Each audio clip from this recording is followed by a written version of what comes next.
Last episode, I said that the United States is dead, and that I no longer call myself a men's rights activist. Apparently, me abdicating the label of men's rights activist is the death knell for the movement, somehow. Karen pointed out in the comments of that episode that I'm hardly that important, but just in case it's true, I've decided to forego telling you why we needed more crusades and bump up the story of why I also no longer call myself a honey badger. The name honey badger wasn't love at first sight for me. I was, shall we say, ambivalent to the idea of a special name for female men's rights activists. I dislike labels in general, but in particular I dislike special labels for girls, to make them feel special. It was Dr. T of his Shrink for Men who first suggested calling female men's rights activists honey badgers after the internet meme. She did so in response to my friend Dan Moore saying us female men's rights activists needed to call ourselves something, and adding that men's rights activists sucked, as names go. Although I was never completely sold on the idea, I used honey badger as a placeholder for the radio show I started with the help of Hannah and Karen. I used it as a placeholder until I could think of something better, but something better never materialized, and as HBR succeeded faster than I could have ever imagined, I was stuck with a name. I reasoned to myself that it was more like a nickname for a player on a sports team or a member of a band than it was a cute, chic little label for the ladies. I brought Mike and Brian into the band, and they became honey badgers too. But the word badger was a thorn in my mind, an itch that I could never properly scratch. I needed to make the term make sense to me. And there was something more in it, something more than just the internet meme. There was the reason why it became a meme in the first place. They didn't call the badger a blazeface or a white-tailed rat. They didn't call it a striper. They didn't name it after its unique markings. They named it after a badge. And a badge isn't granted for what you are, but what you do. Fuck up a lion? No sweat. Climb a fence 20 times higher than yourself? You bet. Get bit by the most venomous snake in the world? Put the extra venom in a flask. I'll have it later as a nightcap. In fact, it's almost like badgers are the Voldemort of the animal kingdom. Our ancestors looked at that badger and one of them said, "That thing over there, it's fucking insane. There's no word to capture what that thing is." And then someone got the brainwave. The animal that does such awesome things will name it after the act of recognizing awesome things. Badgers are so fucking badass, we couldn't give them a name, because a name can't capture how badass they are. Badgers are what they do. Nothing else can define them. They are pure agency. In that sense, badger really isn't a name at all. It's a placeholder. It's a placeholder that means that thing that does things that are worthy of a badge. That's the element we love and fear about them, and why they became an internet sensation, and why that internet sensation is why they ended up being proposed as a name for female men's rights activists. So at the end of the day, badgers have no name.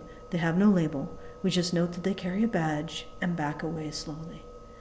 I didn't choose to be called a honey badger, but sometimes what chooses us is more powerful than what we choose, because we have to make peace with it. But I've made peace with it, which is why I'm not just no longer calling myself a men's rights activist. I'm no longer calling myself a honey badger. In a bit, I'll tell you the story of how I made peace with the word badger. But first I'm going to do what I do every time I create one of these, shill for about a minute. I don't like shilling, but I made a choice to take on the responsibility for maintaining the cash flow necessary to fund Honey Badger radio operations. Not just that, but two people, Brian and Ed, put their trust in me and gave up jobs to work for this channel full-time. And I'm responsible for keeping them in tacos each month. I'll be honest, I'm often quite scared that I'm not going to be able to make my targets for the month. Plus convince you all to fund our various projects, which are a lot. I have to say, taking on this responsibility has given me a great appreciation for the work of CEOs and salesmen. So regardless of my personal feelings, or frankly yours, I have to shill. People rely on me to do it consistently, and do it well. In fact, you, listening now, rely on me to do it. Otherwise, you wouldn't be able to listen now, because there would be nothing to listen to. So, if you aren't currently supporting us, and you want to see this message flourish, if you don't support us because you're here to seethe with a primal rage at everything we say and do, that's fine. That makes perfect sense why you don't want to pay. And if you don't support us because you can't, that also makes sense. You can't support us because you can't. But if you can, why don't you? And if you, after asking yourself why, you answer with, by the spaghetti monster's genital noodle, why haven't I been supporting the Badgers? Go here to help us out with our monthly costs, and go here to help us out with one-time projects. Currently, we are furnishing the Badger Cave, and we really could use some help with that. I originally took on the label men's rights activist in order to offer whatever protection I could to the men who found a place in this stigmatized community. I said in a previous video that I don't like the label men's rights activist, and I never had. I stand by that. I don't like labels. I took the label to protect men, and for no other reason. You can wake up and choose to carry 100 new labels between the moment your eyes open and the moment you take your morning shit. There's absolutely no effort involved in assuming a label. You just call yourself it. To me, that seems meaningless. A label asks nothing of you. But when you label yourself a men's rights activist, you inherit a lodestone of stigma, and you have to be able to carry that lodestone. And you carry it because advocating for men, defending men, is important enough that you are willing to carry it, whatever the cost, whatever you lose in the process. Some nights I wake up terrified at the weight. I'd want to drop it, to leave it behind, to run from it. But every day, I would pick it up again. When I assumed the label men's rights, it really wasn't a label. It was something else, something more. Up until now, if you did men's rights activism, the world at large would call you a men's rights activist in order to vilify you, whether or not you agreed. It was a badge of dishonor. Yet some of us wore it as a badge of honor by willingly taking up the lodestone of stigma. I wore it as a badge of honor. Men's rights activist was never a label. It was a badge. It is a badge. And that's why I took it on. Cassie J has created something powerful, a game changer, and she created it through considerable cost to herself. She created a chronicle of facing men's rights issues and coming to peace with them in the Red Pill. This chronicle of how one woman faced men's rights and won back her own sense of self is a universal solvent in the gender war. It can dissolve the barrier between men's rights and us all. That's why feminists fight it tooth and nail without daring to look directly at it. If the badger is the animal that shall not be labeled, then the red pill is the documentary that shall not be seen. Men who identify as men's rights activists no longer need me to defend them because they have a far more powerful and influential defender in Cassie J. A more powerful defender because she's not setting out to defend men's rights, but the truth. And it just so happens that the truth has men's rights in it. And thanks to Cassie J. and Paul Elam, who was her muse, it's starting to be the case that you can label yourself a men's rights activist and not pick up the lodestone of stigma, which means that it's no longer innately a badge, it's now also a label, since the personal cost of bearing it is less. You don't need me anymore. You don't need me to fight back against the SPLC and others like them, or anyone who stigmatizes men's rights. You have Cassie. So now it's time for me to retire my men's rights activist label, although in truth I always regarded it as a badge of honor and not a label. But now that it can be a label, now that the lodestone is lightening and the stigma fading, I have to recognize an essential truth, how badges differ from labels. You don't put a badge on yourself.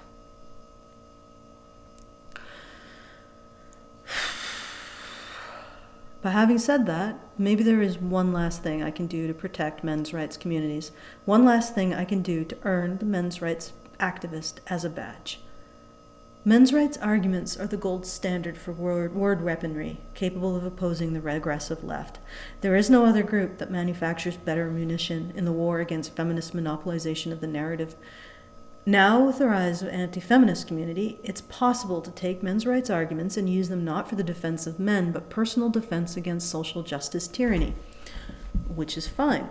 Our arguments are free for others to use. However, it's now possible for someone to assume the label men's rights activist and assume that the only purpose for these arguments is not the defense of men as men, but to defend themselves or their ism against the regressive left's authoritarianism.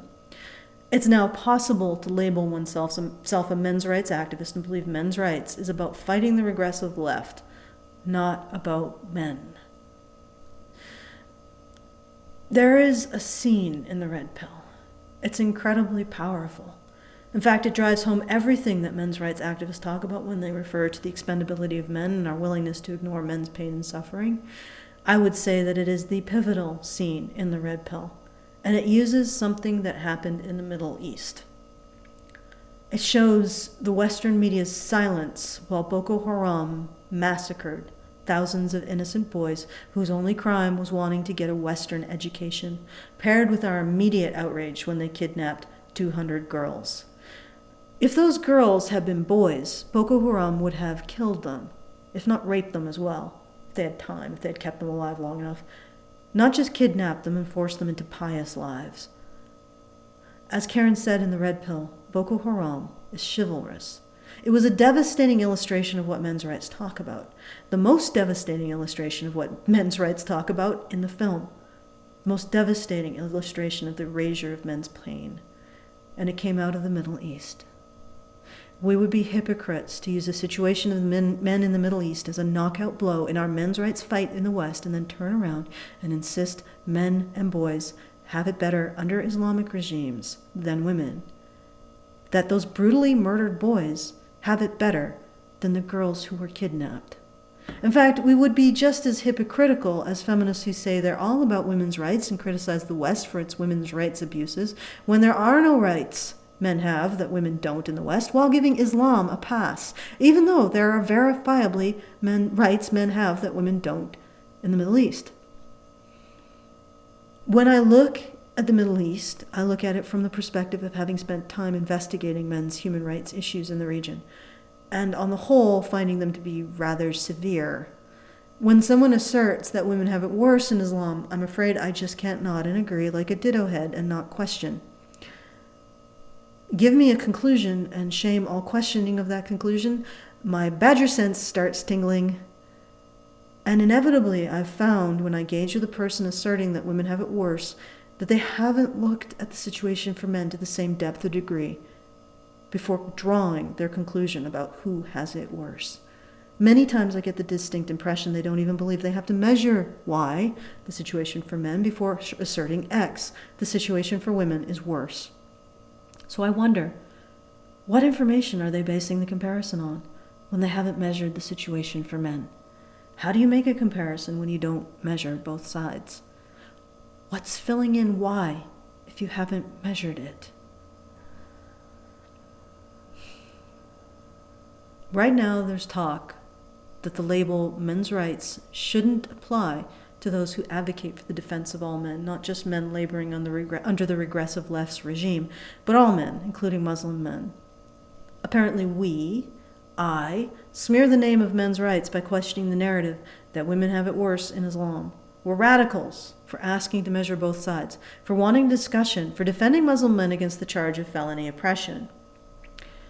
We are the misogynist radicals of the movement because we believe that when someone is charged with malfeasance, they deserve a defense against the charge. Well, first of all, I believe that everybody is worthy of a defense. So that's where I'm coming from. I am literally paid to defend men. I am literally fucking shocked that she just came out and said this. This is fucking astounding. She is admitting she's willing to defend any man. It doesn't matter what they did. She is defending Islamists, ISIS, baby rapists. Think about what it means to disagree with that statement. If you don't believe in the absolute right to a defense, you're saying that you believe an accusation is all that's needed for a conviction. And I point out that it wasn't so long ago that we were all certain that men in the West were oppressing their women, and anyone who said different was shamed. After all, the only thing needed to convict Western men of felony oppression was an accusation by feminists. So if somebody is going to charge a group of men with felony oppression, it's my duty, my responsibility, and a point of integrity to defend them against that charge. This is literally the dumbest, no, never mind. No. People call them retarded in our comments section. No, they're not fucking retarded. How dare you say that? Compare the mentally handicapped to these malicious, sadistic fucks. They are defending an institution that brutalizes men and enslaves women, and they think that they're doing something that has integrity? They think they have the ethical high ground? no defense. Just an accusation. And there's the conviction. Men's rights is a badge, and as a badge is a constant challenge to defend men, at least against accusations, at least an accusation become an instant conviction. Defend not just yourself, not just your ism from regressive left authoritarianism, and not just when it's easy or convenient, but defend men first and foremost and advocate for their rights. And for those of you crying, but what if the accusations are true? How the hell do you know if an accusation is true without first hearing the defense? This sack of worthless protoplasm is actually talking about ethics? About fucking ethics? About her integrity? You can't make a comparison statement without measuring both sides. You can't come to a conclusion without a discussion, and you can't condemn someone with just an accusation. Well, you can, but you sure as hell aren't rationalists if you do. Being rational is an act, not a label, which is another thing I hate about labels. People assume them, then believe that they no longer have to do the thing they say they are. She's being a fucking skeptic. It's a skeptic. It's a skeptic. Innocent until proven fucking guilty. Never mind this video of us. No. I'm gonna defend these fucking men because I get paid to defend men? Are you fucking serious? Instead of just talking about Muslim men who are suffering under Islam, or atheist Arabs who are suffering under Islam, who happen to be men, she's going to try and minimize the brutality and slavery done unto little girls and women. And all of this brings me to a crossroads in myself and with the men's rights movement. Before I bore the men's rights badge, I was a badger, someone who is what she does, or is what he does, because there is no reason for the word to apply just to girls, except that girls have never before had a word they needed to live up to. So I'm not a honey badger. I don't do labels. Labels are the laziest way of thinking you do anything at all. I'm a badger because I'm in a constant state of earning my badge. And don't get caught up in the word here. Don't get caught up in the word badger. Badger is a non-word word, a placeholder. The point is the action. To define yourself by your actions and how you meet challenge with action. So a badger is also a not badger, a badger not badger. And as a badger not badger, I'm putting men's rights in my mind where I feel it belongs, as a badge of honor, not a label. And I'm doing it now because the men's rights community needs to decide if men's human rights applies to all men or just Western men. I'm doing it now because I believe doing this can do something to stop the fracture I'm seeing in the movement. I'm not asking you to come to my conclusion about Muslim men, but if you can't accept that we need to have the discussion and think even asking for a discussion means I'm harming the cause of men's rights, then I will hand in my badge. I know that men in the West were pronounced guilty before they even got a defense, but let's not make the same error twice with any group of men. And to the specific accusation that I am like a feminist, I'm not accusing women of felony oppression, and if anyone was, I would defend women against such a charge too. But if this is a deal breaker, I want to know. So ask yourself and say so in the comments below. If any single one of you wants me to turn in my men's rights badge for advocating for the human rights of Muslim men and defending them against the charge of felony oppression, a charge some are convinced they are guilty of on accusation alone, I will. You don't put a badge on yourself, you don't choose a badge, it chooses you. And if nobody steps up to tell me to hand in my badge, if it isn't a deal breaker for me, then it shouldn't be for anyone else currently fighting for the recognition of Muslim men's human rights in our civil war, in our little civil war. When people ask me what I am, I will say I don't do labels, but I proudly bear the badge of men's rights activist given to me by the men's rights community. And if, for whatever reason, you don't think I deserve to carry the badge of men's rights, fine. Last episode, I ended by saying I'd badger, and I still will. I'll never stop upholding the principles my badge used to represent. I'll never stop defending men, because at the end of the day, a badger knows it's not about the badge, but the actions that earn it. I am what I do, and what I do is obvious.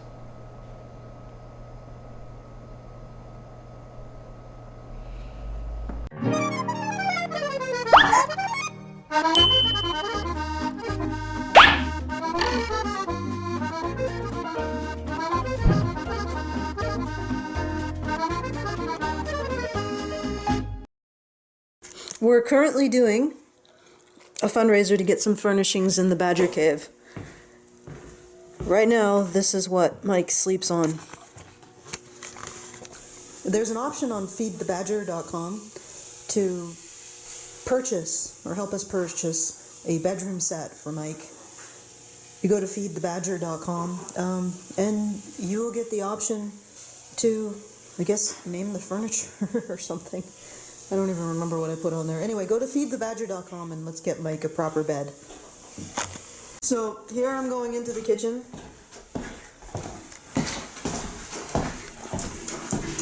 Alright, and here, let me turn the light on. This is what I want to turn into Karen's smoking room.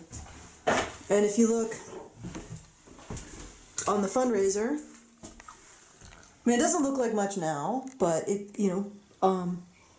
with a little bit TLC, it could be a really, really great room. Or if I have an actual single item for Karen, it's a $5,000, and if anybody who takes that option gets to name the room that Karen will smoke in and do the things that she does when she comes up to the Badger Cave. That is when. This is what you pay them for? Who the fuck is paying you? What kind of sick fucks are paying these sadistic bastards to just straight out talk horse shit?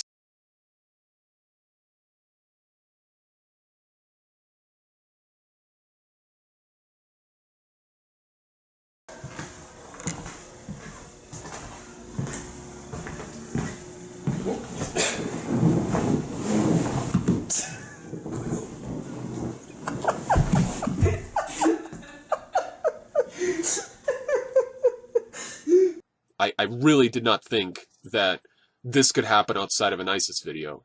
Just this level of honest, anti-human bullshit. This is genuinely sick. Buddy.